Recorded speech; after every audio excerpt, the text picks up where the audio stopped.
સામાન્ય રીતે કોઈપણ વ્યક્તિ કે સંસ્થા સરકારી સંસ્થા પાસે કામ કરાવ્યું હોય અને તેના પૈસા ન ચૂકવે તો તંત્ર તેની સંપત્તિ જપ્ત કરતું હોય છે, પરંતુ ખેડાથી એક એવા સમાચાર સામે આવ્યા છે જ્યાં સરકારની સંપત્તિ જપ્ત થઈ ગઈ છે। તો વાત કંઈક એવી છે, ખેડા નગરપાલિકાએ 16 વર્ષ અગાઉ ડ્રિંકિંગ વોટર સપ્લાયનો પ્રોજેક્ટ શરૂ કર્યો હતો। તે માટે અમદાવાદની એક કંપનીને કોન્ટ્રાક્ટ આપવામાં આવ્યો હતો।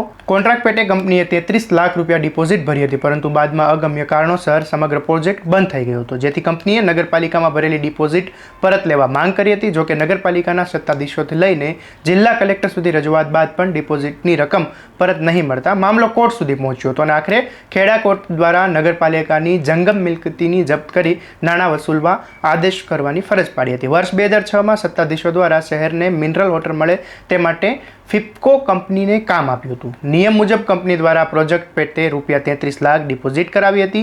33 લાખની ડિપોઝિટ 16 વર્ષે વ્યાજ સાથે 48 લાખ થઈ ગઈ છે અને ખેડા કોર્ટમાં 1 વર્ષ સુધી કેસની કાર્યવાહી ચાલી।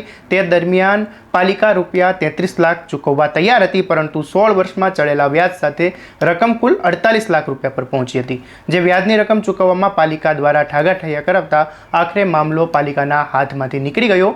બાદમાં આ સહકારી સંસ્થાની સંપત્તિ ખાનગી કંપનીએ જપ્ત કરી છે। આવા જ અવનવા અપડેટ માટે સ્વમાનને લાઇક કરો, શેર કરો અને આ વિડીયોને શેર કરવાનું ભૂલશો નહીં।